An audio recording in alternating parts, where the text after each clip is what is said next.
जय हिंद दोस्तों, स्वागत है आपके अपने YouTube channel view concept with Rahul में। आज नई वीडियो में आपका फिर से स्वागत है। आज हम लोग देखेंगे एसएससी जीडी के प्रीवियस ईयर के सॉल्व्ड पेपर को। आज हम लोग देखने वाले हैं 5 फरवरी 2025 के सेकेंड शिफ्ट में हुए प्रश्नों को देखेंगे। पिछले वीडियो में हमने 5 फरवरी 2025 के फर्स्ट शिफ्ट को देखा था। इसमें हम लोग जीएस और हिंदी को कवर करते हैं और मैथ और रीजनिंग को अगले वीडियो में कवर करते हैं। तो चलिए शुरू करते हैं आज का पहला प्रश्न। तो आज का पहला प्रश्न इस प्रकार से है, यह तो हमारा जनरल नॉलेज और जनरल अवेयरनेस का प्रश्न है, तो इसको हम लोग देखेंगे, है ना। तो आज हम लोग का पहला प्रश्न है कि हरित क्रांति के दौरान जो है कौन सी नई कृषि पद्धति शुरू की गई थी। तो इसका सही उत्तर है आधुनिक सिंचाई तकनीकों का उपयोग करके जो है सो नई कृषि पद्धति शुरू की गई थी। ऑप्शन नंबर सी इसका सही उत्तर होगा। गुजरात के कच्छ में रण उत्सव किस माह में शुरू होता है। तो इसका सही उत्तर हो जाएगा नवंबर माह में शुरू होता है रण उत्सव गुजरात के कच्छ में, है ना। नेक्स्ट है आपका कि 2011 जनगणना के अनुसार किस राज्य में पुरुष और महिला साक्षरता दर में अंतर सबसे अधिक है। तो इसका सही उत्तर है राजस्थान में जो है सो सबसे अधिक है। नेक्स्ट है आपका कि प्रधानमंत्री की अध्यक्षता में केंद्रीय मंत्रिमंडल ने अक्टूबर 2024 में साधारणीय कृषि को बढ़ावा देने और आत्मनिर्भरता के लिए खाद्य सुरक्षा हासिल करने के लिए किस योजना को स्वीकृति दी है। तो वह योजना है पीएम राष्ट्रीय कृषि विकास योजना। ऑप्शन नंबर बी आपका सही उत्तर हो जाएगा। नेक्स्ट है कि जनगणना 2011 के अनुसार, दोस्तों जनगणना 2011 से बहुत सारे प्रश्न पूछे जा रहे हैं, हो सकता है अगले वीडियो में हम इसको कवर करें। तो जनगणना 2011 के अनुसार निम्नलिखित में से किस उत्तरी राज्य की साक्षरता दर सबसे अधिक है। तो इसका सही उत्तर हो जाएगा हिमाचल प्रदेश का जो है सो साक्षरता दर सबसे अधिक है। नेक्स्ट है कि जल में निलंबित ठोस पदार्थों की बढ़ी हुई सांद्रता तथा उनकी तली पर जमा होना जहां वे अवांछनीय होते हैं किस प्रकार का जल प्रदूषण उत्पन्न करता है। तो इसका सही उत्तर हो जाएगा गादन। Option number B. नेक्स्ट है आपका कि भारत सरकार अधिनियम 1935 ने संघ यानी कि केंद्रीय सरकार और प्रांतों के बीच शक्तियों के विभाजन की कितनी सूचियां प्रदान की है। तो इसका सही उत्तर हो जाएगा ऑप्शन नंबर सी 3 सूचियां प्रदान की गई है। नेक्स्ट है आपका कि भारत में प्रमुख फसलों के लिए न्यूनतम समर्थन मूल्य के संबंध में 2018-19 के केंद्रीय बजट में कौन सा पूर्व निर्धारित सिद्धांत घोषित किया गया था। तो इसका सही उत्तर है उत्पादन लागत का 1.5 गुना। ऑप्शन नंबर बी इसका सही उत्तर है। नेक्स्ट है आपका कि भारत का महान्यायवादी डैश को कानूनी सलाह प्रदान करता है। तो भारत का महान्यायवादी जो होता है वह संघ सरकार को जो है सो कानूनी सलाह प्रदान करता है।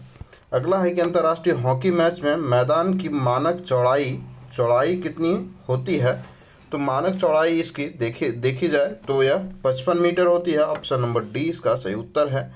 नेक्स्ट है हम लोगों का विष्णु पुराण के अनुसार, है ना, चंद्रगुप्त मौर्य की माता कौन थी। तो इसका सही उत्तर हो जाएगा नंद राजा की पत्नी जो है सो चंद्रगुप्त मौर्य की माता थी। विष्णु पुराण के अनुसार पूछा गया है तो चंद्रगुप्त मौर्य की माता कौन थी। तो मूरा एक शिकारी की पुत्री जो है सो चंद्रगुप्त मौर्य की माता थी। ऑप्शन नंबर 20 का सही उत्तर हो जाएगा।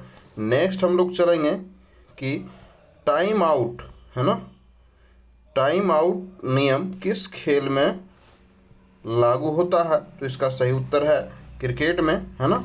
अगला प्रश्न है कि कृष्णा जिले के कुचेलापुरम गांव में किस शास्त्रीय नृत्य शैली की उत्पत्ति हुई थी। तो इसका सही उत्तर हो जाएगा कुचिपुड़ी की। Option number A. अगला है कि पद्मश्री मुकुंद नायक को निम्नलिखित में से किस श्रेणी के लिए संगीत नाटक अकादमी पुरस्कार 2017 से सम्मानित किया गया था। तो इसका सही उत्तर है लोक संगीत के क्षेत्र में। Option number C. भारत में प्रथम पंचवर्षीय योजना कब शुरू की गई थी। तो इसका सही उत्तर है 1991 ईस्वी में। Option number A. नेक्स्ट है आपका कि निम्नलिखित में से क्या सामान्यतः नदी के ऊपर में बनता है। तो इसका सही उत्तर हो जाएगा तंग घाटी, ऑप्शन नंबर सी।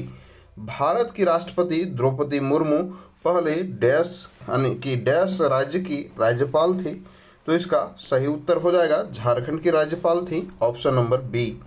नेक्स्ट है कि भारतीय राष्ट्रीय कांग्रेस के किस अधिवेशन के दौरान भारत छोड़ो प्रस्ताव पारित किया गया था, तो इसका सही उत्तर हो जाएगा ऑप्शन नंबर 4 यानी कि बम्बई अधिवेशन के दौरान जो है सो भारत छोड़ो का प्रस्ताव पारित किया गया था, ऑप्शन नंबर डी इसका सही उत्तर हो जाएगा। अगला है आपका कि विले बोर्ड स्नेल का कौन सा नियम विज्ञान में सबसे महत्वपूर्ण योगदान देता है, तो इसका सही उत्तर हो जाएगा अपवर्तन का नियम, option number B. Next question है आपका कि रायगढ़ दरबार के एकमात्र जीवित 87 वर्षीय कथक नर्तक रामलाल बरेठ है ना को 2024 में निम्नलिखित में से किस पुरस्कार से सम्मानित किया गया, तो इसका सही उत्तर है पद्मश्री से सम्मानित किया गया था 2024 में। किसको, तो कथक नर्तक रामलाल बरेठ को। नेक्स्ट है हम लोगों का हिंदी के जो है सो सेक्शन में हम लोग पहुंच गए हैं, तो हिंदी के प्रश्नों को देखेंगे। तो इसमें से पहला है कि निम्नलिखित वाक्यों को ध्यानपूर्वक पढ़ें और प्रयुक्त त्रुटिपूर्ण शब्द की पहचान करें, है ना। तो इसमें से आपका है कि कहानी हमारे व्यक्तित्व को एक दर्पण की भांति हमारे सामने प्रेषित करती है ना। किसकी भांति प्रेषित करती है, तो एक दर्पण की भांति प्रेषित करती है, तो इसका सही उत्तर हम लोग देखेंगे। तो यहाँ जो है हमारा प्रेषित शब्द जो है यह हमारा गलत जो है सो वर्तनी है ना। प्रेषित ऐसे नहीं होगा, ठीक है। तो प्रेषित नहीं होगा, यह हमारे सामने प्रस्तुत करती है। क्या करती है, दर्पण की भांति प्रस्तुत करती है, यानी कि ऑप्शन नंबर ये हमारा त्रुटि था। नेक्स्ट है हम लोगों का कि मुझे आए इतनी देर हो गई अब तक डैश, यानी कि उपरोक्त वाक्य को पूर्ण करने के लिए उचित सार्थक और निरर्थक शब्द युग्म का विकल्प का चयन करना है। कि मुझे आए इतनी देर हो गई, है ना, अब तक किसी ने चाय वाय भी नहीं पूछा, ऑप्शन नंबर बी आपका सटीक बैठेगा, तो आपका ऑप्शन नंबर बी सही उत्तर हो जाएगा। नेक्स्ट है आपका कि दिए गए वाक्य में त्रुटि पहचान करें। तो दूध में थोड़ा पड़ गया है, दूध में थोड़ा पड़ गया है, तो इसमें देखेंगे तो इसमें से सही शब्द जो है सो थोड़ा पानी या थोड़ा चीनी होगा, है ना, जिससे कि वाक्य शुद्ध हो जाएगा। थोड़ा कोई जो है सो एप्रोप्रिएट मीनिंग नहीं दे रहा है, थोड़ा इसमें से त्रुटि है, ठीक है। नेक्स्ट क्वेश्चन पे हम लोग चलेंगे, यानी कि ऑप्शन नंबर सी आपका सही उत्तर था इसमें से। नेक्स्ट है आपका कि माली ने पौधे को पानी देने से मना कर दिया, माली ने पौधे को पानी देने से मना कर दिया। सर्वाधिक उपयुक्त विकल्प चुन करके काले अंश को बदलें। तो माली ने पौधों को सींचने से मना कर दिया, है ना। पानी देने का मतलब क्या हो जाएगा, सींचना, सॉरी देखते हैं, हाँ सींचना जो है सो पानी देने का मतलब क्या हो गया, सींचना, ऑप्शन नंबर ये जो है सो प्रयुक्त होगा, है ना। सींचना शब्द पानी देने के संदर्भ में सबसे उपयुक्त है ना। नेक्स्ट है आपका कि आप अपने को धोखा देने वाला वाक्यांश में उपयुक्त जो है सो शब्द कौन सा है। तो अपने को धोखा देने वाला उसे क्या कहते हैं हम लोग, तो आत्मवंचक कहते हैं, ऑप्शन नंबर बी आपका सही उत्तर है। नेक्स्ट है कि कौन सा शब्द वसंत का विलोम है ना। तो वसंत का विलोम हम लोग देखेंगे, तो हम लोग वसंत का विलोम जो है सो हमारा पतझड़ होता है, ऑप्शन नंबर सी इसका सही उत्तर हो जाएगा, ठीक है। वसंत का अर्थ जो है सो ऋतु में फूलों और हरियाली का समय होता है, जबकि पतझड़ में पत्ते झड़ जाते हैं। नेक्स्ट है हमारा कि मेरी किताब मेरी मित्र प्रिया के पास है, वाक्य में प्रयुक्त कौन सा शब्द विदेशज है ना। कौन सा शब्द विदेशज है, तो इसमें से जो हमारा किताब जो है हमारा विदेशज शब्द है, ऑप्शन नंबर सी आपका सही उत्तर होगा, ठीक है। किताब जो है सो अरबी भाषा से लिया गया है। अगला है अपने स्थान पर अचल रहने वाला वाक्यांश के लिए सार्थक शब्द इनमें से कौन सा है। तो अपने स्थान पर अचल रहने वाला जो है सो ध्रुव है, ऑप्शन नंबर सी इसका सही उत्तर है। नेक्स्ट है हमारा निम्नांकित मुहावरे के रिक्त स्थान के लिए सर्वाधिक उपयुक्त शब्द कौन सा है। अपनी खिचड़ी अलग अलग पकाना, है ना। अपनी खिचड़ी अलग अलग पकाना एक मुहावरा है ना। तो इसका सही उत्तर हो जाएगा ऑप्शन नंबर ए। अपनी खिचड़ी अलग अलग पकाना का अर्थ है कि स्वतंत्र रूप से अपना अपना कार्य करना। नेक्स्ट है आपका कि ईश्वर में विश्वास ना रखने वाले को समाज नास्तिक कहता है। वाक्य में उपयुक्त नास्तिक का विलोमार्थी शब्द कौन सा है? तो नास्तिक का हम लोग जानते हैं कि आस्तिक इसका विलोम शब्द है। ऑप्शन नंबर डी इसका सही उत्तर है। नास्तिक का अर्थ है कि ईश्वर में विश्वास ना रखने वाला, जबकि आस्तिक का अर्थ है ईश्वर में विश्वास रखने वाला। नेक्स्ट क्वेश्चन पे चलेंगे हम लोग। तो नेक्स्ट है हमारा कि मैं बीमार हूँ इसलिए कार्यालय नहीं जा सकता। निम्नलिखित विकल्पों में इस वाक्य के लिए कौन सा एक उचित सरल वाक्य होगा?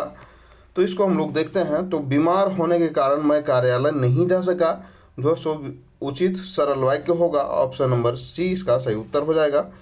नेक्स्ट हम लोग देखेंगे। तो नेक्स्ट है हमारा कि वाक्य के काले शब्दों के आधार पर बताइए कि किस विकल्प में पुल्लिंग शब्द का प्रयोग नहीं हुआ है। तो इसमें हम लोग देखते हैं। तो इसमें से राजा रजवाड़े चांदी के बर्तनों में खाना खाते थे, तो इसमें जो है सो पुल्लिंग शब्द का प्रयोग नहीं हुआ है।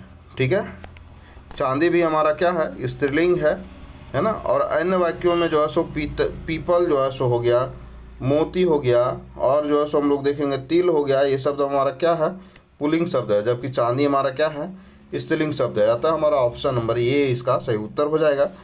परलोक का जो है सो विलोम शब्द क्या होगा? तो इहलोक जो है सो इसका विलोम शब्द होगा। नेक्स्ट है आपका कि समतल के लिए उपयुक्त विलोम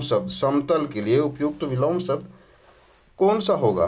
तो इसका सही उत्तर है ढाल जो है सो इसका विलोम शब्द होगा, ऑप्शन नंबर बी। निम्नलिखित वाक्य में जो है सो वर्तनी संबंधी त्रुटि की पहचान करके शुद्ध वाक्य का चयन करना है। तो गर्मी में हम शिमला घूमने जाएंगे। ठीक है, तो इसको हम लोग देखते हैं। तो इसमें से गर्मियों में हम शिमला घूमने जाएंगे, है ना। गर्मी इसमें गलत लिखा हुआ है, गमी इसमें लिखा हुआ है। गर्मी में हम शिमला घूमने जाएंगे, तो गर्मी का सही जगह होगा कि गर्मियों में, है ना। ऑप्शन नंबर डी इसका सही उत्तर हो जाएगा। नेक्स्ट है हम लोगों का, इसमें से गद्यांश को पढ़ करके हमको उत्तर देना है। तो हमारा यह डैश नौसिखुआ नहीं है, उसके ज्ञान विज्ञान का डैश विशाल है, उसके खोहों और भग्नावेश में प्रेरणा का समुद्र लहर रहा है। यह हमारा, एक बार हम लोग थोड़ी पढ़ लेंगे इसको, है ना। यह हमारा परम सौभाग्य है कि जड़ों के तत्वों के इतने डैश हमारी साधना के लिए देश के डैश में बिखरे पड़े हैं, है ना। साथ साथ में हम लोग भरते भी चलते हैं। ठीक है, तो चलिए इसमें से इसी में से देख लेते हैं, प्रश्नों में से ही जो हमारा पैसेज में लिया गया है। तो इसमें से बोला गया है, ऊपर हम लोग देखें कि यह हमारा डैश नौसिखुआ नहीं है ना। उसके ज्ञान विज्ञान का डैश विशाल है, तो इसको हम लोग देखते हैं। तो यह हमारा यह देश नौसिखुआ नहीं है, उसके ज्ञान विज्ञान का इतिहास विशाल है। ऑप्शन नंबर ये आपका सही उत्तर हो जाएगा। नेक्स्ट हम लोग देखेंगे। तो नेक्स्ट हम लोगों का इस प्रकार से है कि यह हमारा परम सौभाग्य है कि जड़ तत्वों के इतने डैश हमारी साधना के लिए, है ना। तो इसमें से यह हमारा परम सौभाग्य है ना। जैसा कि हम लोग देख रहे थे कि यह हमारा परम सौभाग्य कि जड़ तत्वों के इतने डैश हमारी साधना के लिए, तो जड़ तत्वों के इतने परिपूर्ण संघात हमारी साधना के लिए देश के कोने कोने में बिखरे पड़े हैं। अन्य किसी भी देश को शायद इतनी परिपूर्ण जो है सो साधन सामग्री प्राप्त हो, है ना। उपर्युक्त जो है सो अप्रत्यक्ष गद्य लेखन के आधार पर निम्नलिखित में से रिक्त स्थान 2 को भरना था। तो इसमें से परिपूर्ण संघात और कोने कोने भराएगा, ऑप्शन नंबर ए आपका सही उत्तर है। नेक्स्ट चलेंगे हम लोग 98 नंबर पे। 98 हमारा इस प्रकार से है कि यदि हम डैश के साथ संपूर्ण सामग्री का उपयोग डैश के लिए करें तभी कल्याण है। तो यदि हम निष्ठा और प्रेम के साथ निष्ठा और प्रेम के साथ इस संपूर्ण सामग्री का उपयोग भविष्य निर्माण के लिए करें, है ना, तभी जो है सो कल्याण है। ऑप्शन नंबर ये आपका सही उत्तर हो जाएगा। नेक्स्ट हम लोग चलेंगे तो सामग्रियों को ही लक्ष्य मान लेना गलती है। सामग्रियों को ही लक्ष्य मान लेना गलती है। इनके डैश से सिद्धि नहीं मिलेगी, यद्यपि इनकी सूक्ष्म और डैश जानकारी परम आवश्यक है। तो सामग्रियों को ही लक्ष्य मान लेना गलती है। इनके यहाँ से सिद्धि नहीं मिलेगी, यद्यपि इनकी सूक्ष्म और जहाँ जानकारी परम आवश्यक है। इसमें से लग रहा है कि गलत हम लोग देख लिए हैं।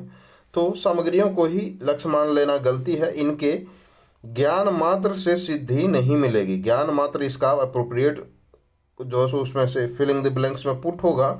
तो ज्ञान मात्र सिद्धि नहीं मिलेगी, यद्यपि इनकी सूक्ष्म और ठीक ठीक जानकारी परम आवश्यक है ना। कम ज्ञान से काम नहीं चलेगा, उसका एकदम सटीक जानकारी होना जरूरी है। ऑप्शन नंबर बी आपका सही उत्तर है। नेक्स्ट है आपका कि प्राचीनता का अध्ययन डैश है, जिसमें पग पग पर सावधानी की आवश्यकता है, प्रतिक्षण अपने लक्ष्य को याद रखने की आवश्यकता है और सदा सर्वदा कठोर और डैश साहस का होना जरूरी है। तो प्राचीनता का अध्ययन जो है, इसमें से देखेंगे हम लोग तो प्राचीनता का जो अध्ययन है, प्राचीनता का अध्ययन जो है सो उत्तम संसाधना है। उसमें पग पग पर सावधानी की जो आवश्यकता है, प्रतिक्षण अपने लक्ष्य को याद रखने की आवश्यकता है और सदा सर्वदा कठोर संयम और अपार साहस का होना जरूरी है। अपार के साथ साहस लगेगा, है ना, होना जरूरी है। ऑप्शन नंबर डी आपका सही उत्तर हो जाएगा। नेक्स्ट हम लोग अभी देखने वाले हैं 5 फरवरी 2025 के जो एग्ज़ाम हुए हैं आपके थर्ड शिफ्ट में, है ना। थर्ड शिफ्ट के प्रश्नों को देखेंगे। तो चलिए शुरू करते हैं आज हम लोग थर्ड शिफ्ट के प्रश्नों को। तो अब हम लोग देखने वाले हैं 5 फरवरी 2025 को जो थर्ड शिफ्ट में एग्ज़ाम हुए थे, है ना, उसी के प्रश्नों को हम लोग देखेंगे। ठीक है, तो चलिए शुरू करते हैं आज का पहला प्रश्न। तो इसमें हम लोग जीएस और हिंदी को ही देखेंगे, जैसा कि आपको पूर्व में ही पता चल चुका है। इसमें से पहला प्रश्न हम लोगों का इस प्रकार से है कि मार्च 2023 में किस उम्मटहट लोक नृत्य कलाकार मार्च 2023 में किस उम्मटहट लोक नृत्य कलाकार को पद्मश्री से सम्मानित किया गया? तो इसका सही उत्तर है रानी मछैया को। ऑप्शन नंबर ए आपका सही उत्तर है। नेक्स्ट हम लोग चलेंगे नेक्स्ट क्वेश्चन पे। तो नेक्स्ट क्वेश्चन है हमारा कि निम्नलिखित में से किस केंद्रीय मंत्रालय ने फरवरी 2024 में संसद में जल प्रदूषण की रोकथाम एवं नियंत्रण संशोधन विधेयक 2024 प्रस्तुत किया है? तो इसका सही उत्तर है पर्यावरण वन और जलवायु परिवर्तन मंत्रालय ने प्रस्तुत किया है। ऑप्शन नंबर डी आपका सही उत्तर है। नेक्स्ट है कि जून 2024 में पूर्व क्रिकेटर यूसुफ पठान ने बहरामपुर लोकसभा सीट जीती और यह निर्वाचन क्षेत्र किस राज्य में स्थित है? तो बहरामपुर लोकसभा सीट जो है यह जो सो पश्चिम बंगाल में जो सो अवस्थित है। ऑप्शन नंबर डी इसका सही उत्तर है। डालचंद शर्मा निम्नलिखित में से किस घराने के प्रख्यात पखावज वादक हैं? तो इसका सही उत्तर हो जाएगा नाथद्वार घराने के जो सो प्रख्यात पखावज वादक हैं। Option number D. नेक्स्ट है कि योजना आयोग में प्रधानमंत्री की भूमिका क्या थी? तो इसको हम लोग देखते हैं। तो प्रधानमंत्री की भूमिका पदेन अध्यक्ष की थी। ऑप्शन नंबर बी आपका सही उत्तर है। निम्नलिखित में से किस शास्त्रीय नृत्य में पुंग को सबसे अधिक महत्वपूर्ण वाद्य यंत्र के रूप में उपयोग किया जाता है? तो पुंग को जो है सो देखा जाए तो मणिपुरी में जो है सो सबसे महत्वपूर्ण वाद्य यंत्र के रूप में उपयोग किया जाता है। नेक्स्ट क्वेश्चन है कि ब्रिटिश ईस्ट इंडिया कंपनी और मराठा पेशवा बाजीराव द्वितीय के बीच बसीम संधि पर हस्ताक्षर जो है निम्नलिखित में से किस वर्ष किए गए थे? तो इसका सही उत्तर हो जाएगा 1802 ईस्वी में किया गया था। बसीन होना चाहिए, बसीम लिख दिया गया है इसमें से। बसीन की संधि 1802 ईस्वी में हुई थी। नेक्स्ट जो है सो आपका फिजिक्स का क्वेश्चन है ना। चलिए इसको भी देख लेते हैं हम लोग। तो क्रमशः 2 kg और 3 kg द्रव्यमान वाली दो वस्तु ए और बी को अलग अलग ऊंचाई से गिराया जाता है। धरातल को स्पर्श करने में ए को 5 मिनट, सॉरी 5 सेकेंड और बी को 3 सेकेंड लगते हैं, तो इसमें से उसकी जो है सो गतिज ऊर्जा का अनुपात कितना होगा जिससे वे धरातल से टकराते हैं? तो इसका सही उत्तर हो जाएगा 50:27, ऑप्शन नंबर सी। नेक्स्ट है आपका कि भारतीय संविधान का कौन सा अनुच्छेद काम की न्याय संगत और मानवोचित दशाओं के सिद्धांत को रेखांकित करता है? तो इसका सही उत्तर हो जाएगा अनुच्छेद 42, option number D. Next question पे हम लोग चलेंगे। तो नेक्स्ट क्वेश्चन है हमारा T20 ब्लाइंड क्रिकेट विश्व कप 2022 का फाइनल मैच कहाँ आयोजित किया गया था? तो फाइनल मैच हम लोग जानते हैं कि एम चिन्नास्वामी स्टेडियम बेंगलुरु में आयोजित किया गया था। ऑप्शन नंबर ए आपका सही उत्तर है। नेक्स्ट क्वेश्चन है हम लोगों का कि बेकिंग उद्योग में ब्रेड, पेस्ट्री और केक बनाने के लिए किस कार्बनिक लेवनर का उपयोग किया जाता है? तो इसका सही उत्तर है खमीर का उपयोग किया जाता है ब्रेड, पेस्ट्री और केक बनाने में, हम लोग जानते ही हैं। नेक्स्ट क्वेश्चन है आपका कि ब्रह्मपुत्रा नदी निम्नलिखित में से किस देश में नहीं बहती है? ब्रह्मपुत्रा नदी किस देश में नहीं बहती है? तो नेपाल में जो सो ब्रह्मपुत्रा नहीं बहती है, ऑप्शन नंबर 20 का सही उत्तर है। ठीक है। नेक्स्ट है हम लोगों का कि प्रकृति से कच्चे माल के निष्कर्षण में कौन सा उद्योग सम्मिलित है? तो इसका सही उत्तर है निष्कर्षण उद्योग सम्मिलित है ना, निष्कर्षण में, तो निष्कर्षण उद्योग सम्मिलित रहेगा, ऑप्शन नंबर बी आपका सही उत्तर है।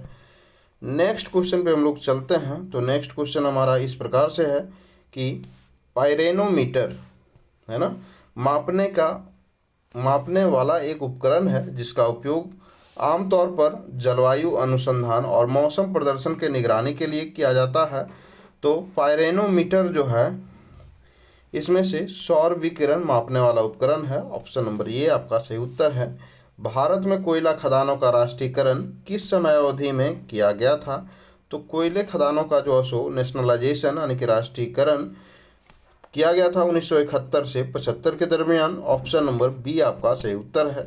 नेक्स्ट क्वेश्चन है कि पूर्व क्रिकेटर जो रोजर बिन्नी थे किस देश के लिए खेलते थे? तो इसका सही उत्तर हो जाएगा अपने देश भारत के लिए खेलते थे Roger Binny, option number D आपका सही उत्तर है।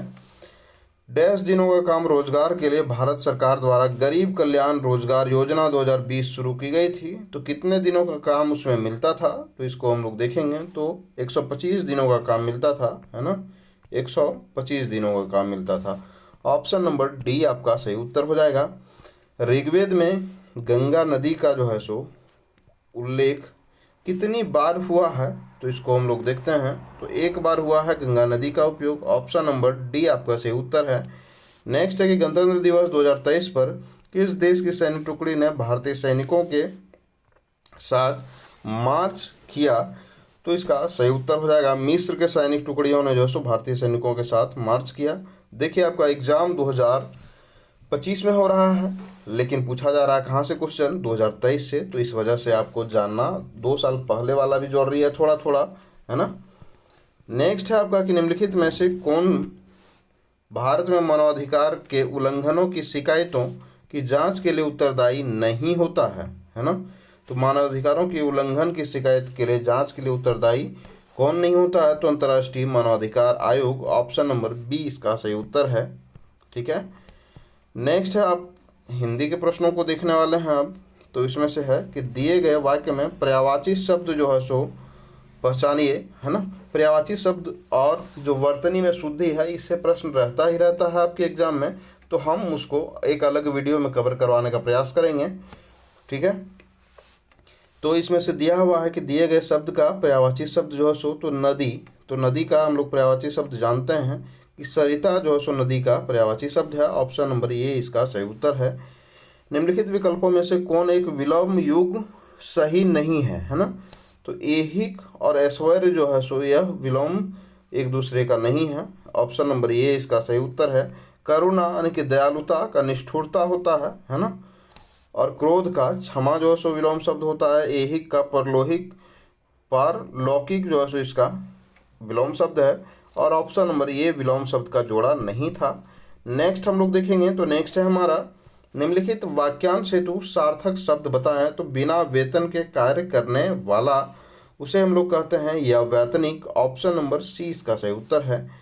आज कारखाने का श्री गणेश होगा, तो ये जो हमारा श्री गणेश है इसका हम लोग का विलोम शब्द का चयन करना है। तो श्री गणेश होना यानी कि शुरू होना, और इसका विलोम शब्द हो जाएगा बंद होना। ऑप्शन नंबर सी आपका, सॉरी, इति श्री, बंद तो ऐसे हो जाएगा, लेकिन इसमें से सही हम लोग देखेंगे तो श्री गणेश मतलब शुरू होना और इति श्री यानी कि बंद होना।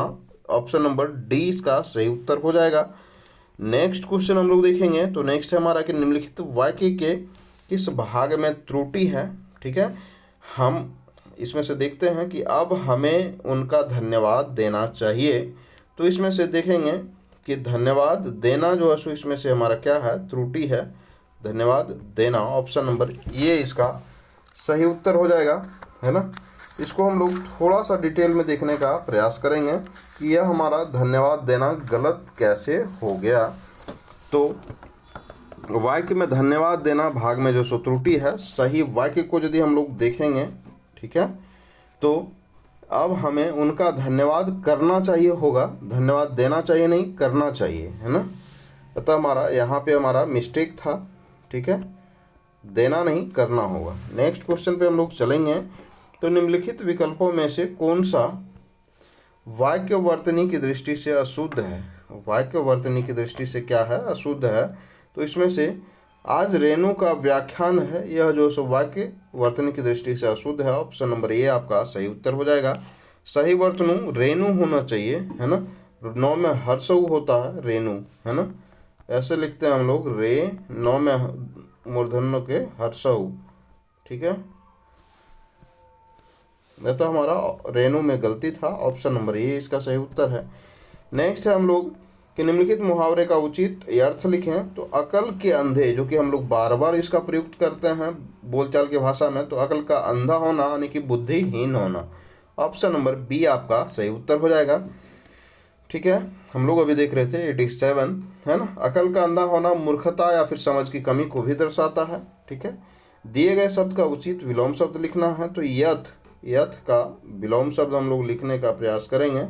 तो यथ का विलोम शब्द होता है इति। ऑप्शन नंबर बी इसका सही उत्तर हो जाएगा, है ना। यथ का विलोम शब्द है इति। अथ का अर्थ जो है सो शुरुआत होता है। क्या होता है, अथ का अर्थ शुरुआत होता है, जबकि इति का जो सो शब्द का अर्थ होता है अंत, ठीक है। यह तो हमारा ऑप्शन नंबर 20 का सही उत्तर था। नेक्स्ट क्वेश्चन है हमारा कि निम्नलिखित वाक्यांश के लिए सार्थक शब्द चुनिए, है ना, सॉरी, जिसके आर पार देखा जा सकता हो उसके लिए हम लोग को सार्थक शब्द चुनना है। तो हम लोग जानते हैं कि उसे क्या कहते हैं, तो उस शब्द को कहते हैं हम लोग पारदर्शी, जिसके कि आर पार देखा जा सके, है ना।